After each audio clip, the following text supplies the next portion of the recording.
Tout changement commence par une attitude de foi. Assistez à l'émission Foi en Action. Bonjour à tous, que Dieu vous bénisse, toutes les personnes qui sont connectées dans notre émission Foi en Action. Tous les jeudis au centre d'accueil universel, vous avez la réunion qui s'appelle la thérapie de l'amour. C'est une réunion dédiée pour la vie sentimentale, c'est une réunion dédiée à toutes les couples, à toutes les personnes qui sont célibataires, qui sont mariées, qui sont divorcées, à toutes les personnes que vous avez cette envie d'être heureux dans votre vie sentimentale. E lorsqu'il s'agit de la vie sentimentale, peu importe les religions, peu importe si vous êtes marié, si vous êtes célibataire, ce que tout le monde veut trouver, c'est le bonheur. C'est une vie sentimentale réalisée. Mais c'est impossible d'avoir une vie sentimentale réalisée sans avoir la direction de Dieu. C'est pour cette raison, cher ami, que je suis là pour vous inviter, vous tous, à venir dans la thérapie de l'amour. Peut-être au sujet de la vie sentimentale, ce que vous voyez, c'est la souffrance, c'est la dispute, c'est des agressions verbales et parfois même physiques. Parfois vous êtes quelqu'un qui, à cause de tant des années de souffrance, vous ne croyez plus. Vous dites la vie sentimentale, ce n'est pas pour moi. Mais je suis là pour vous prouver au contraire. Je suis là pour vous prouver que c'est possible, par la foi, avoir une vie sentimentale bénie. À ce sujet, je vais vous laisser maintenant un témoignage de quelqu'un qui est arrivé au centre d'accueil universel dans la souffrance.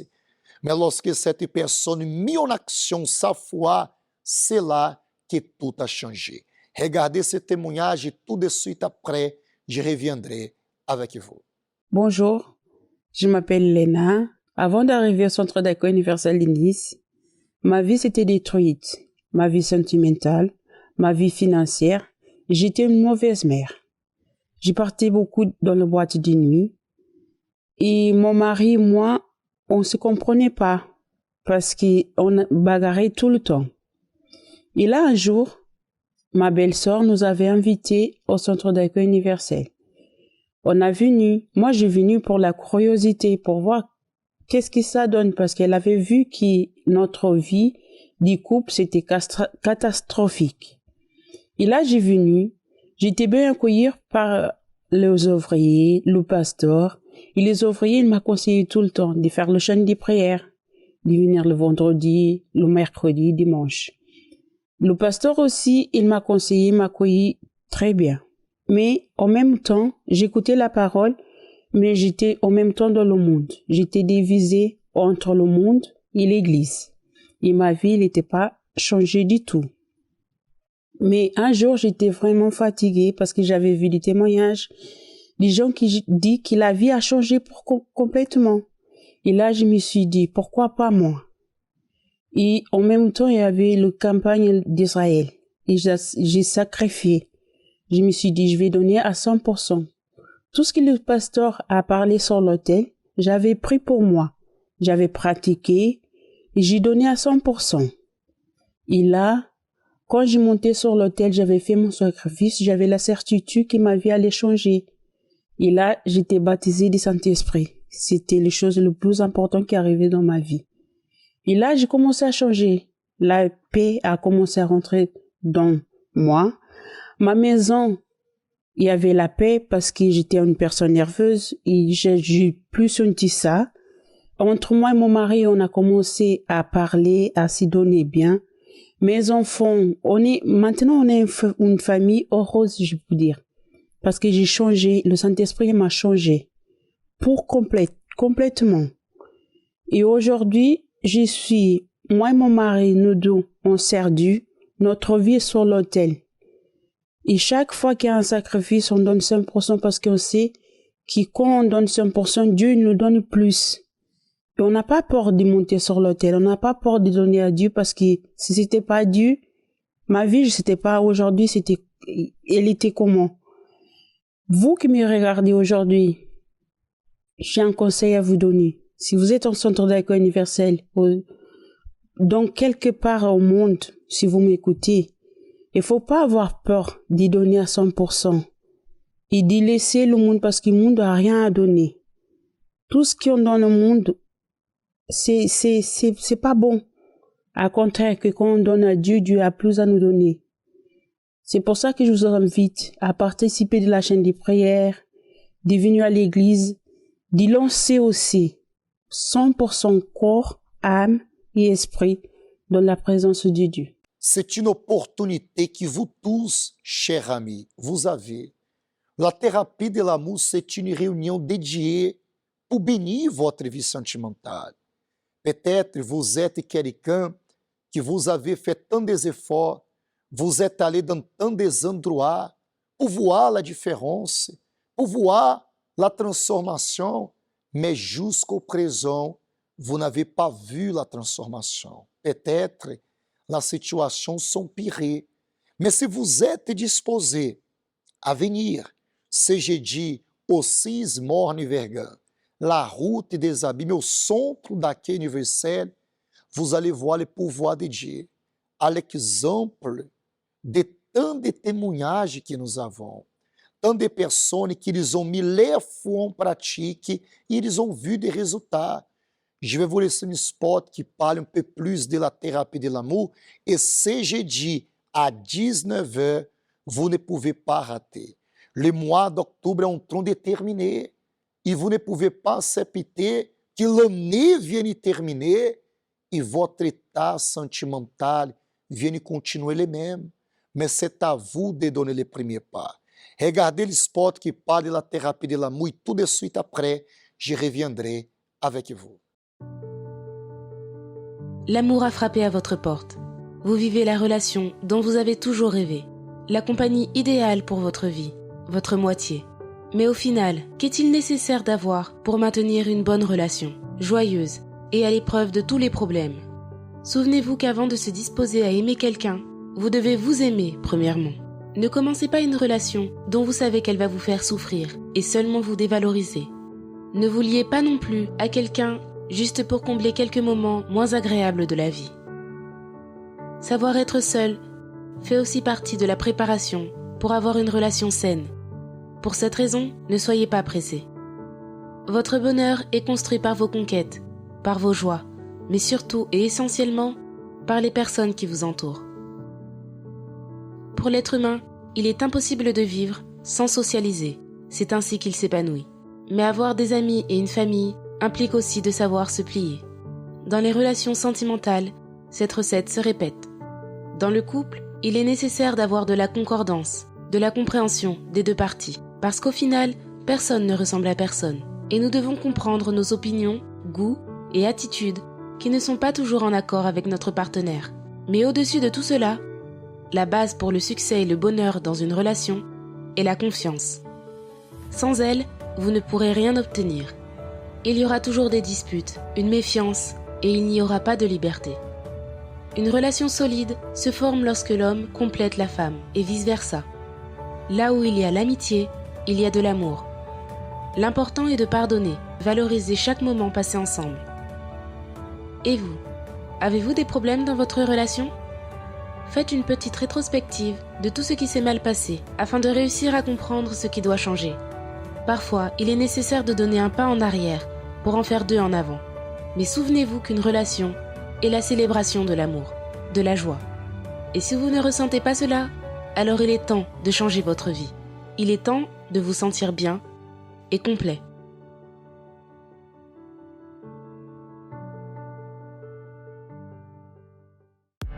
Découvrez 10 raisons de participer à la thérapie de l'amour tous les jeudis.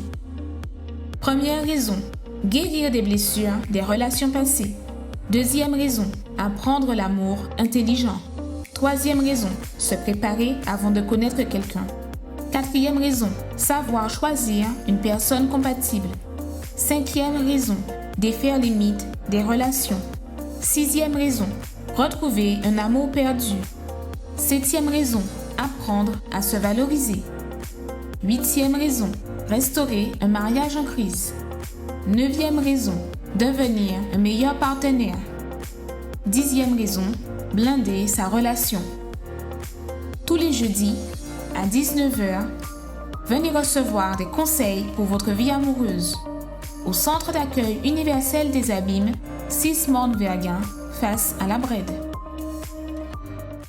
C'est possible avoir une vie sentimentale bénie.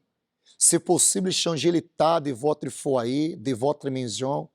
C'est possible voir la parole de Dieu s'accomplir.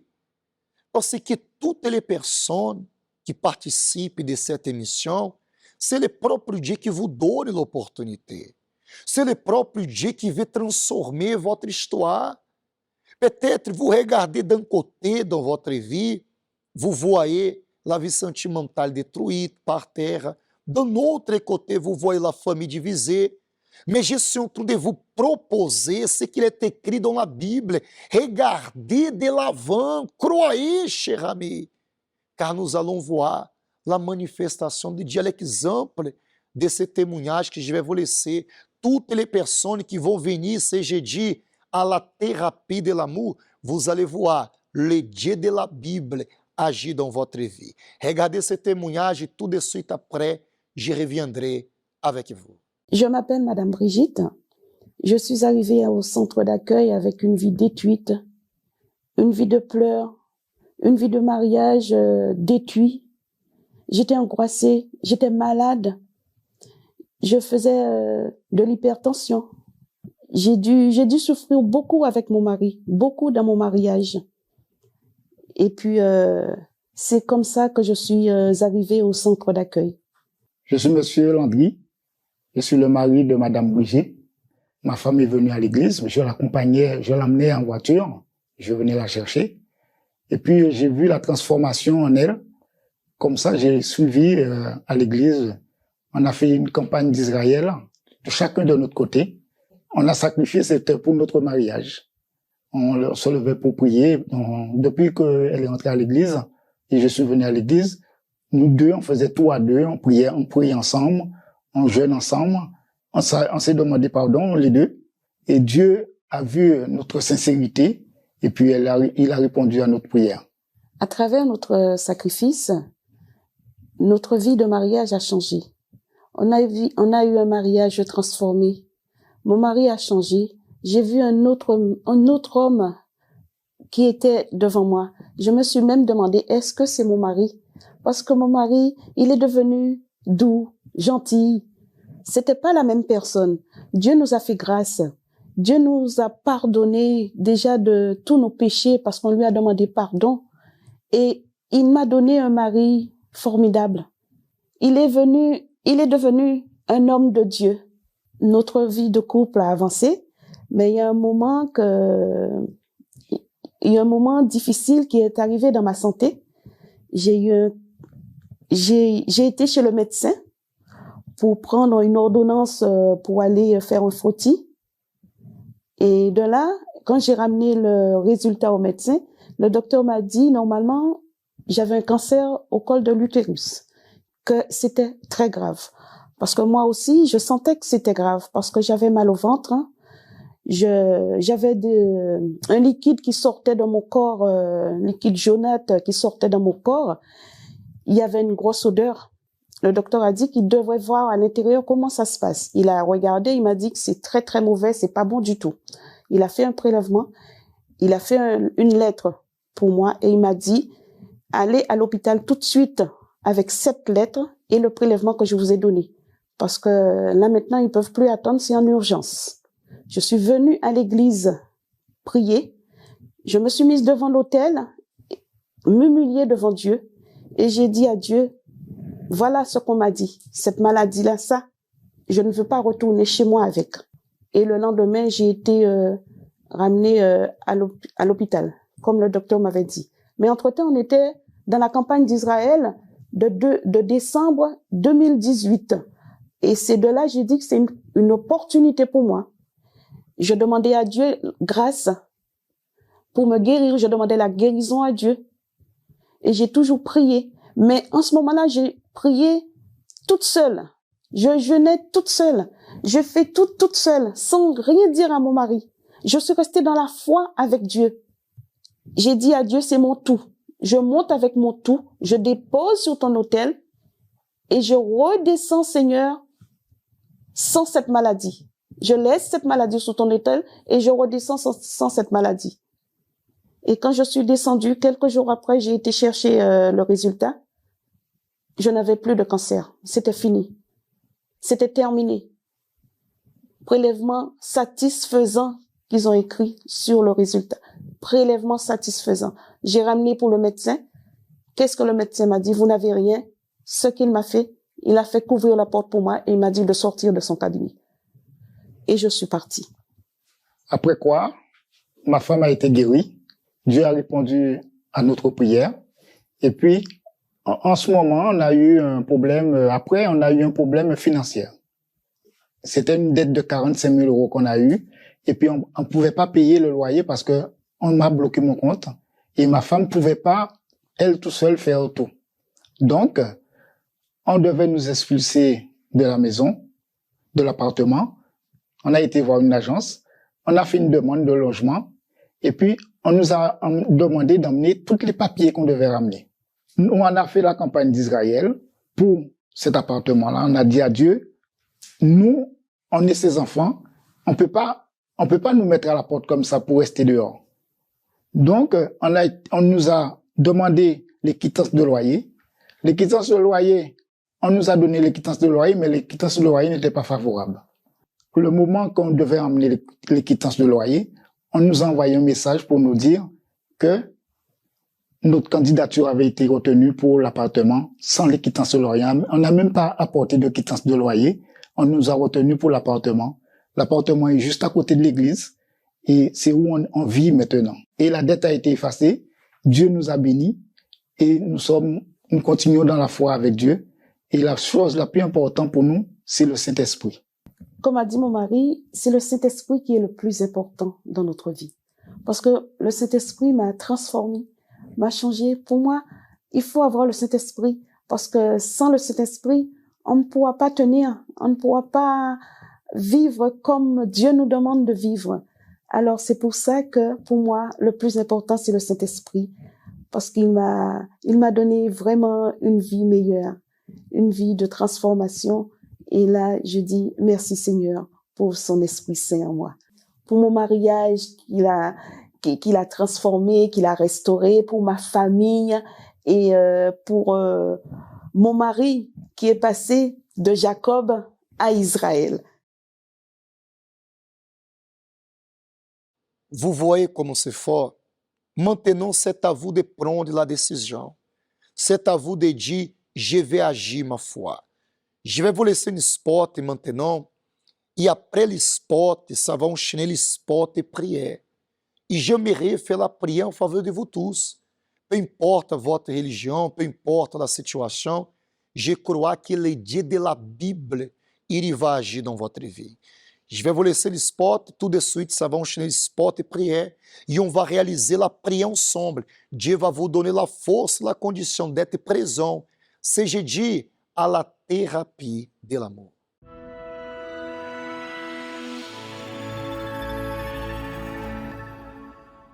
Bonjour à tous mes amis.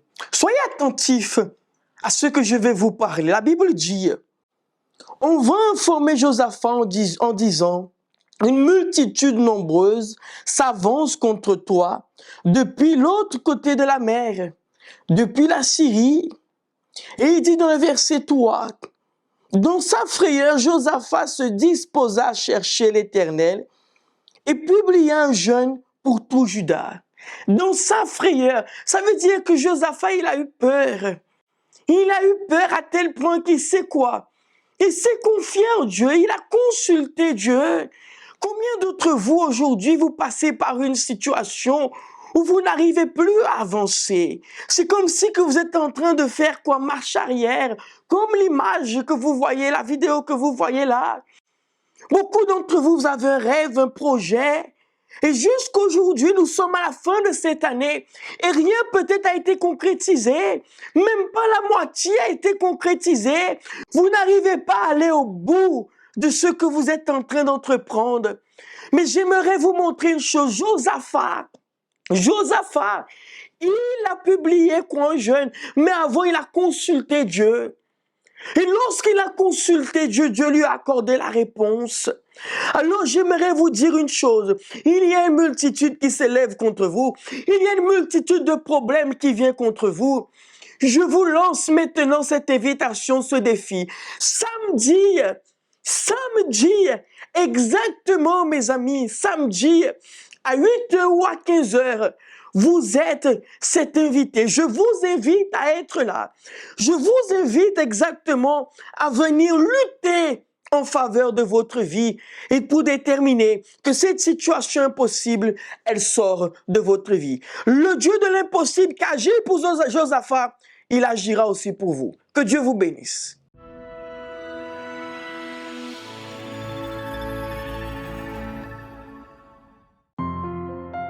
La prière, c'est lui qui permet nous faire un seul éveil bon Dieu. Éveil, nous qu'a brisé toute marage qui a lié en nous, l'homme qui a persécuté nous. Et nous qu'a trouvé vrai sens à la vie. Ces moments à la prière, nous qu'a parlé éveil bon Dieu.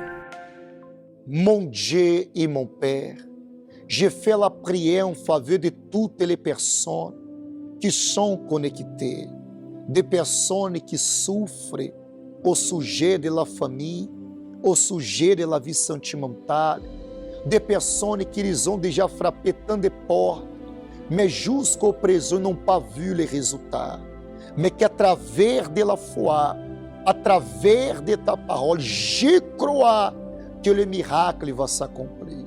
Je crois que ton nom sera glorifié. Viens bénir ces personnes, viens bénir ton peuple, au nom du Père, au nom du Fils et au nom du Saint-Esprit. Amen. Grâce à Dieu. Dieu est avec vous. Notre émission arrive à la fin, mais je vais vous laisser un spot, une vidéo en réalité.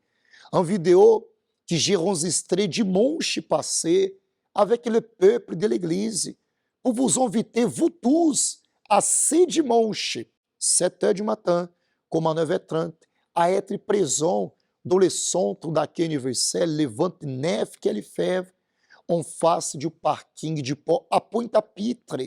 Je serai là pour déterminer, comme il est écrit dans la parole de Dieu, que Jésus, il faisait l'imposition des mains et la vie de toutes les personnes qui étaient dans la souffrance a été redressée. Cher ami, votre vie, elle sera redressée.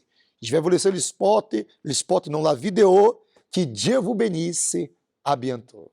Voilà, que Dieu vous bénisse à vous tous.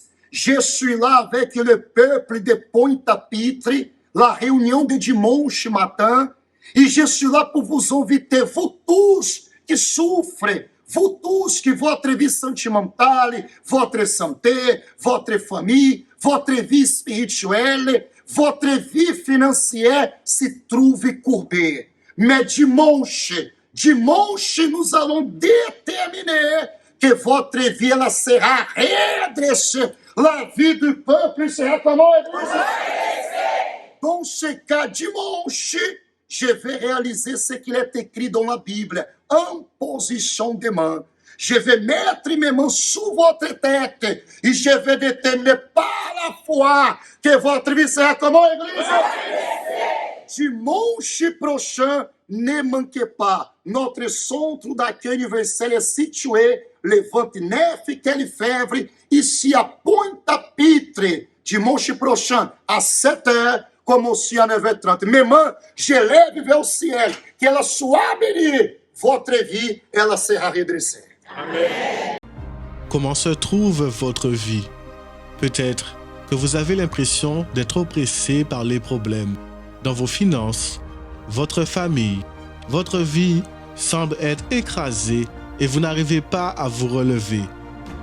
Et il lui imposa les mains. À l'instant, elle se redressa. Participez au dimanche de l'imposition des mains. et recevez la bénédiction pour votre famille, pour relever vos projets et redresser toute votre vie.